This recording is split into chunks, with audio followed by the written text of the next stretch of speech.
The stars outside the window of the diplomatic cruiser looked calm. Inside, Ambassador Nora Barnes sat still in her chair, hands folded, eyes focused ahead. The ship moved through the last stretch of space before arriving at the central station of the Galactic Council. She had been chosen to represent Earth in one of the most important meetings in human history. Around her, the other members of Earth's delegation sat quietly. Peter Lang, a science advisor, reviewed his notes. Commander Ellen Marks checked updates from Earth's orbital forces. They all understood the weight of this meeting. It was not just about politics.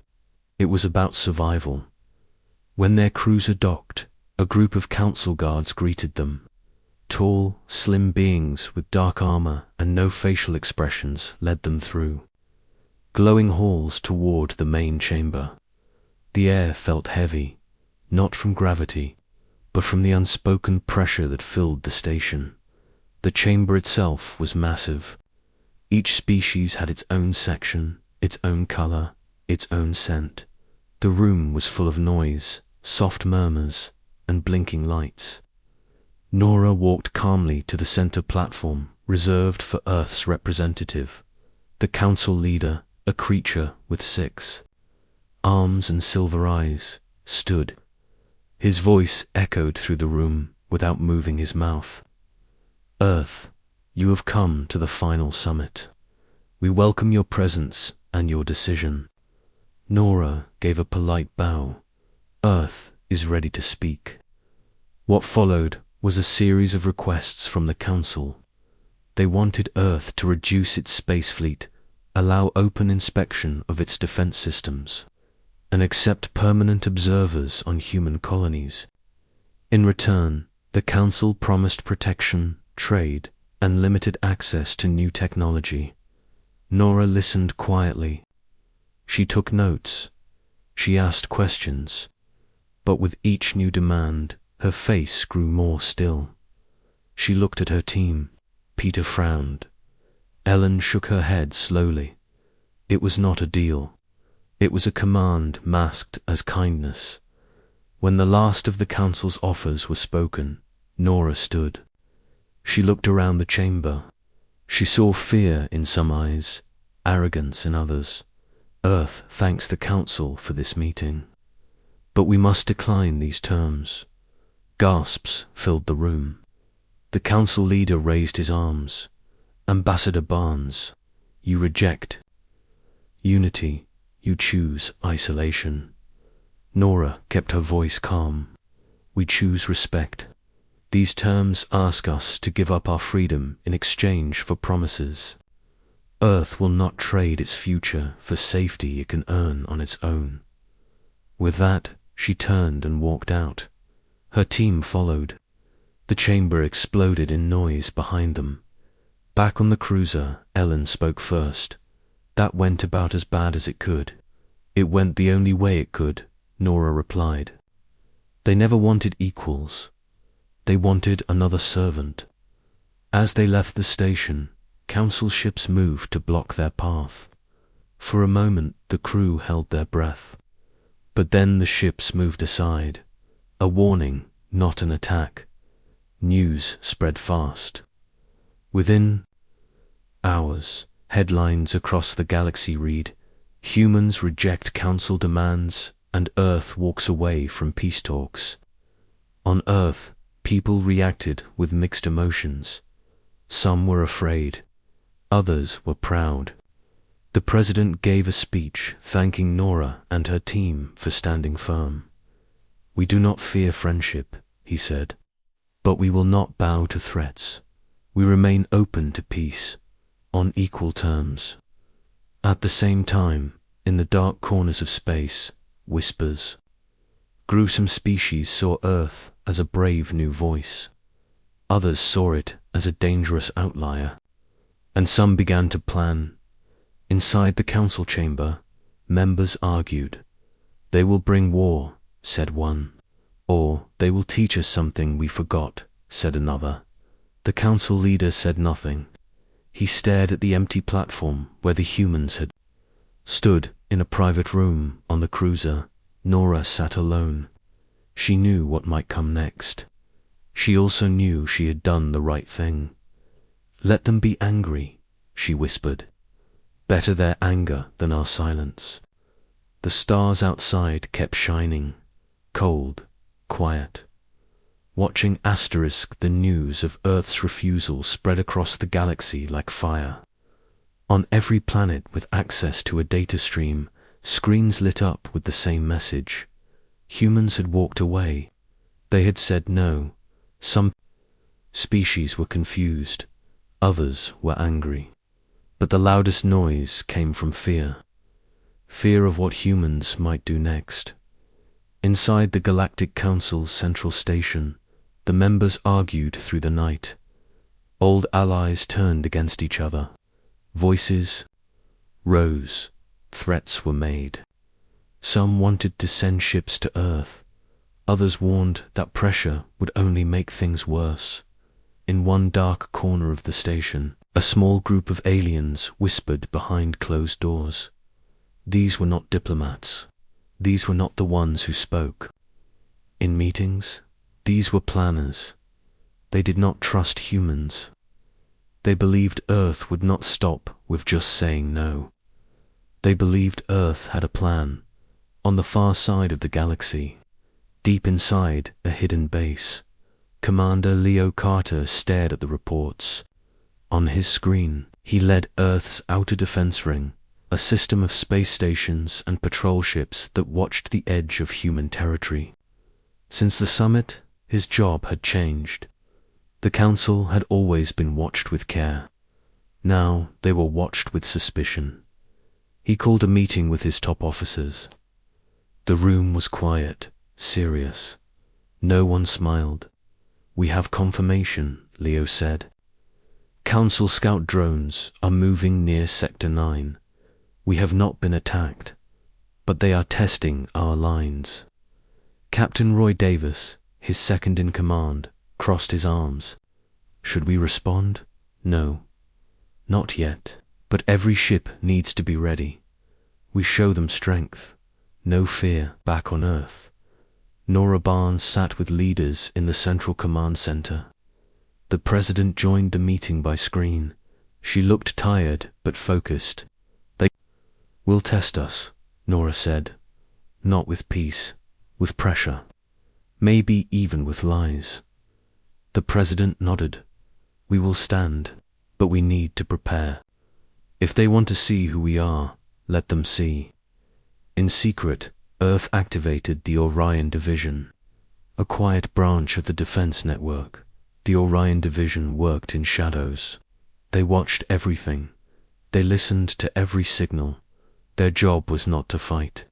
Their job was to know. Their leader, Jacob Hale, received a direct order: find the truth behind the Council's next steps. While Earth watched and waited, alien media told a different story. On one planet, a news channel showed a false video of humans building war machines. On another, a speaker claimed humans had already attacked a Council scout ship. None of it was true, but the fear grew anyway. In the city of Carven, on the planet Vela, a protest turned violent. Shops owned by humans, or those who worked with humans, were burned. The local guard did not stop it. In response, Earth recalled all human ambassadors from Council worlds. It sent a clear message: we will not be targets. At the same time, Council leaders argued again. Some called for talks with Earth. Others demanded force. The Drellner, a powerful species known for their cold logic, pushed hard for action. "They refuse peace," said the Drellner speaker. "They prepare for war. We must strike before they do." But not all members agreed. The Council was breaking apart. On a station near the moon Europa, a ship returned from a deep space mission. Aboard was Dr. Julia Mason, a specialist in communication systems. She brought back strange recordings from far space. At first, they seemed like static, but when the Orion division reviewed the signals, they found something else. It was a message. Hidden, broken, but clear. It was not from Earth, and it warned of danger. Jacob Hale took the findings to Nora. "This signal is not from the Council," he said. "It is from another source, a third group. Someone wants us and the Council to fight." Nora looked at the screen. The message repeated again and again. A simple line, said in an alien voice, "Let the fire begin." The room fell silent. Nora stood. "Then we must find out who is behind this, and we must show the Council the truth, before it's too late." Jacob nodded. "We have teams already tracing the origin, but we will need to move fast." Nora looked at the stars outside the window. "Every second we wait, someone moves us closer to war. In deep space, on the edge of Council territory, unknown ships moved through black space, silent, fast, unmarked. They did not send signals. They did not reply to calls, but they listened, and they waited." The sky over Earth's defense station turned a deep orange as the sun set. In the command center, Captain Melissa Ray watched a large screen filled with numbers, maps, and ship locations. Her station was one of the most advanced in orbit. Every ship, every drone, and every satellite reported to her. For the last week, movement from the Galactic Council had increased. Scouts flew near human zones. No attacks came, but the message was clear. Pressure, warnings, fear. Melissa walked down the command floor, checking with each officer. She spoke firmly, never rushed. She was not the kind to panic. She knew fear was what the Council wanted to see. A signal blinked red. A scout ship from the Council had entered warning range. It moved slow, careful, and silent. Lieutenant Harris looked up. "Captain, they crossed the line. Orders." Melissa stared at the screen. "Send drones.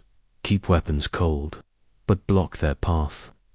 In minutes, 3 defense drones launched from the station. They moved fast, surrounding the scout ship. The ship slowed and sent a message, asking to speak. "Put it on," Melissa said. The alien face appeared on the screen. Thin, pale skin, sharp eyes. The voice was soft but firm. "We come in peace. We only wish to talk." "Then you should talk from your side of the border," Melissa replied. "Earth's refusal has caused fear. Some believe war is near. We must understand your goals. Our goal is peace, but we will not bow. We ask only respect. If you cross this line again, we will respond." The alien face showed no emotion. Then the screen went dark. The ship turned and left. In the command room, a short cheer rose. Melissa raised a hand. "Back to work. This is just the start." Far across space, in the council chambers, the scout ship's report played for the members. Some watched with worry, others with anger. "They are bold," said one counselor. "They are dangerous," said another. The Drelna speaker stood. "They humiliate us. We must act. A fleet will force them to speak." But before the vote began, a message arrived, a recording from Earth. It was not a warning, it was proof. Nora Barnes had returned with the Orion Division's findings. A full report was sent to the Council. It showed signals, recordings, and strange ship movements from unknown sources. Someone wanted to create war between Earth and the Council. The chamber went silent. The Drelnor speaker growled, "Lies, distraction, humans trick us again." Another member, from the peaceful Serati species, spoke calmly. We must not rush. We must find the truth. The vote was delayed. The Council agreed to send a neutral team to confirm Earth's report. Back on Earth, the Orion Division continued its work. Jacob Hale led his best agents into space to trace the signal. Each hour brought new data. Small pieces formed a picture. A ship, unknown. No Council ID, no Earth code. Jacob sat with Nora and showed her the image. "It's real," he said, "and it's out there. Still moving, still sending." Nora leaned forward. "Can we catch it? Maybe, but it won't be easy." In orbit, Melissa received new orders. Her station would guide the mission to intercept the unknown. "Ship," she met with her crew. "We are not starting a fight," she told them. "We are stopping one before it begins." The ship chosen for the mission was the Resolute, fast, strong, quiet. Its captain was Dan Keller, a man who had seen many battles but spoke little of them. He received a mission file and said only one word: "Understood." The Resolute left orbit and moved toward the outer zone. They followed the signal. Day by day, it grew stronger than they saw it. A dark ship, long, sharp, covered in black plates. No lights, no markings. The Resolute sent a greeting. No reply. They sent a second message. Still nothing. Don made the call. "Move closer. Be ready." They approached. The dark ship powered up. Its engines flared. Its weapons came online. "Shields up," Dan said. "Do not fire unless they do." The black ship turned. It aimed at the Resolute. Then it ran. A chase began through the asteroid belt. The Resolute followed, dodging rocks, pushing engines to the limit. Inside, systems blinked red. The crew held steady. Finally, the dark ship slowed. Its engines failed. The Resolute moved in and locked it down. A boarding team entered. They found no crew, just machines, and a core filled with message data. Back on Earth, Nora and Jacob reviewed the data.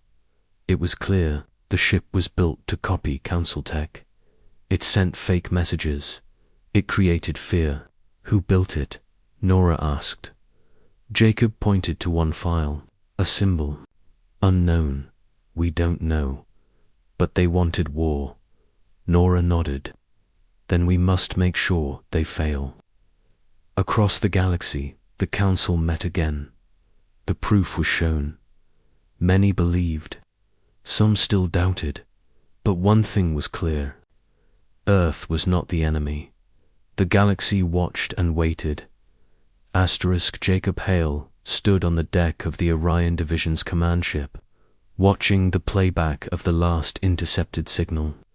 The ship had been silent since its recovery, but its message had already done damage. Now the real work began, proving to the galaxy that Earth was not the enemy. The Council was still divided. Some members wanted to believe Earth's evidence. Others, especially the Drellner, called it a trick. Rumors of secret weapons and Earth's true plans filled news channels across the stars. The truth was buried under fear. Back on Earth, Nora Barnes met with a group of independent scientists and data experts. She knew that the only way to stop a war was to prove every part of the message was real. She had less than a week before the Council's emergency meeting. If she failed, the war would begin. The team worked day and night. They broke down each part of the data. They studied the design of the ship. They checked the power readings. Everything pointed to one fact. The ship was not human and not from the Council, but there was still one problem. No one could prove where it came from. Far from Earth, in Council space, Commander Leo Carter received troubling news. A Drellner fleet was moving into a neutral zone. Their reason was simple: training. But Leo knew better. It was a show of power. He ordered his own ships to move closer but stay hidden. The Council had not declared war, and Earth would not be the one to fire first. Every move had to be calm and clear. In orbit above the moon Halara, the Resolute was on patrol. Captain Dan Keller had returned after recovering the dark ship. Now he was ordered to watch the neutral zone. His ship held position in silence. The crew worked without rest. They watched the Drellner fleet, noting each new ship that arrived. The number grew every hour. "They want us to blink," said Don to his first officer. "We won't," came the reply. Meanwhile, the Drellner leader met with other council members. He showed them images of Earth's defense units, painting them as threats. He demanded action. "They grow stronger each day," he said. "If we wait, we lose the chance to stop them." But a few voices still asked for time. The Serati leader stood and spoke. "There is still a path to peace. Let Earth show its proof. If they lie, we act. If not, we must see the real enemy." Reluctantly, the Council gave Earth 3 days to present everything. Nora received the message late at night. She gathered her team. They had 3 days to make. The galaxy believed them. Jacob Hale joined her. He brought new information from the dark ship's memory. A map. It showed a trail through deep space. The ship had come from beyond the Council's edge. Nora looked at it closely. "If we follow it, we might find where it came from." "It's a risk," Jacob said, "but it might be the only way." Nora nodded. "We'll send a fast team. Find the source. We'll buy them time here." Captain Dan received new orders. He would lead a scout group to follow the path. The Resolute moved quietly through unknown space. Days passed. Strange signals filled the dark. Then they saw it. A hidden station, old, covered in dust and ice. It was not from the Council. It was not from Earth.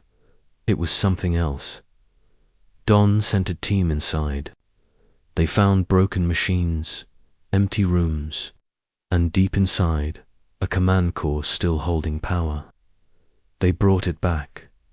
Back on Earth, Nora's team unlocked the core.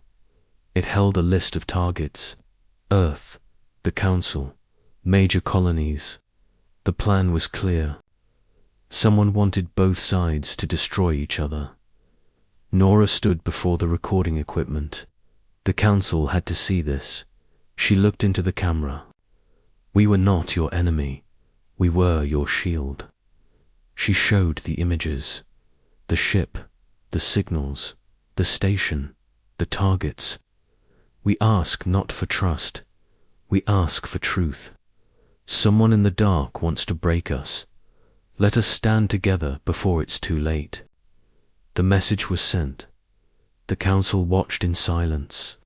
Even the Drellner had no words. The truth was too strong. In the quiet that followed, the Serati spoke. "We choose peace, and we choose to face the real enemy." One by one, the members agreed. The galaxy did not cheer. It held its breath. Earth had spoken. The war was paused. But the shadows were still moving, and the final fight was yet to come.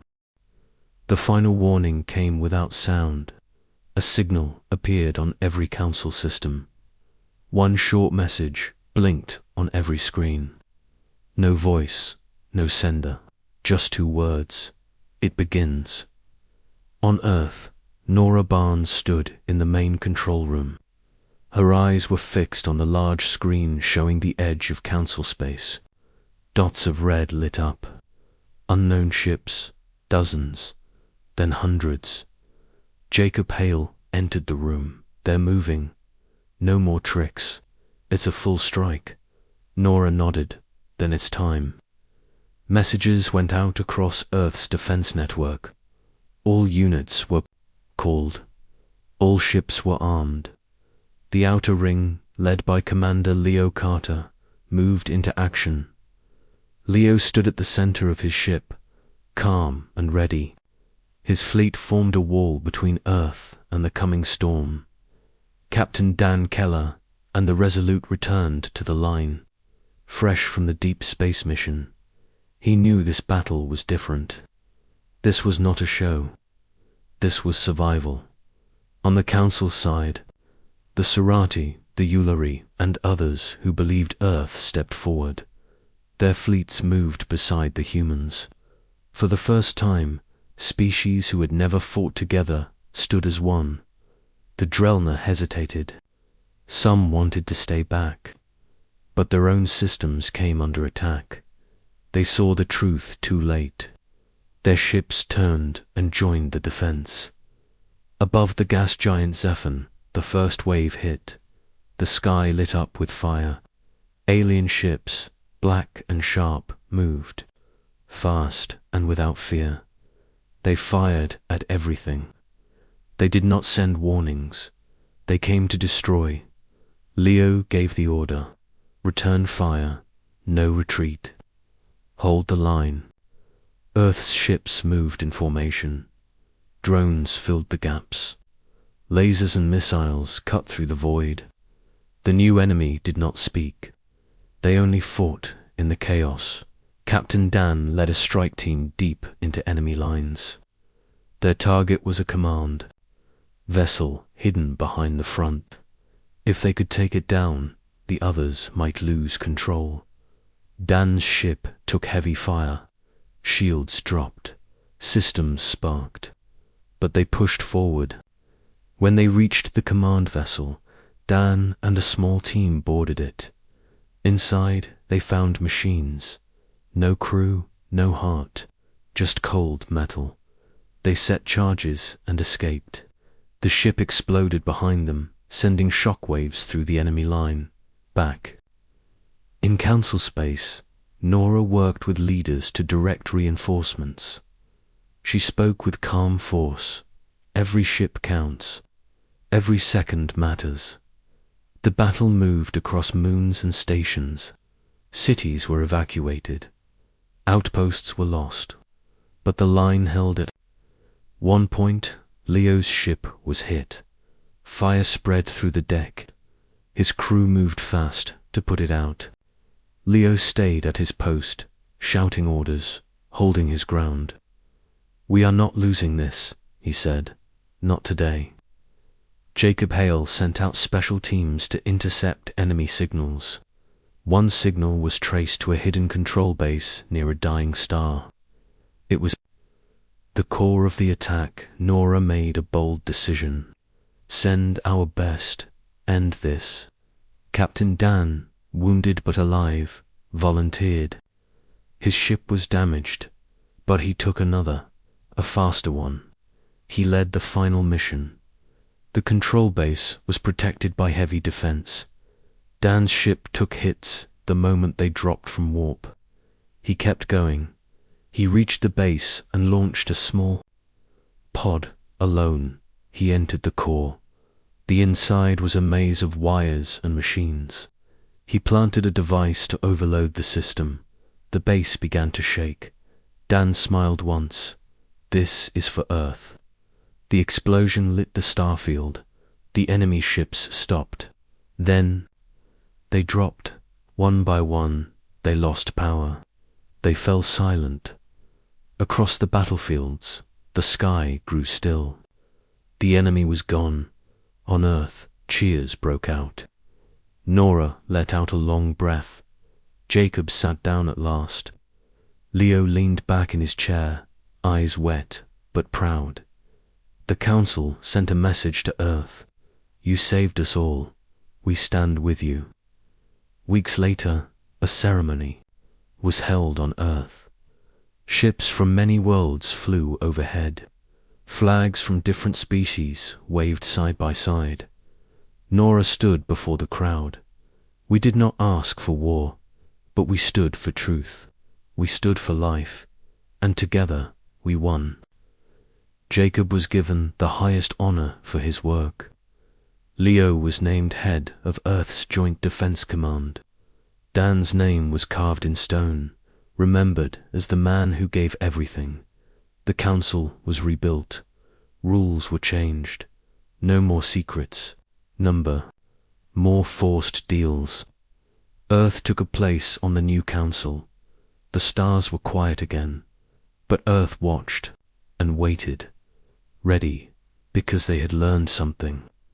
Peace must be protected, and humans were good at standing when others fall, and the galaxy would never forget. Months passed since the battle that saved the galaxy. Earth became a full member of the new Galactic Council. But peace did not mean silence. It meant work. Every day brought new problems to solve. Nora Barnes walked through the main council hall, now rebuilt with new designs from Earth and the Serati. Flags from all member worlds hung from the high ceiling. The air felt hopeful, but heavy with new responsibilities. She entered the main chamber where leaders from every world gathered. A new voice system made sure all species could understand each other clearly. Nora took her seat and nodded to the other members. The meeting began with reports. A mining colony near the edge of known space had stopped sending updates. A trade route between Ularai and Drelnor systems had been attacked by unknown ships. Small signs, but they worried everyone. Jacob Hale listened from the side room, where security teams watched every word spoken. He had taken a new role, one that placed him in charge of galactic security. He did not trust easy peace. He believed the enemy might not be fully gone. Outside the chamber, a new team of young officers trained under Commander Leo Carter.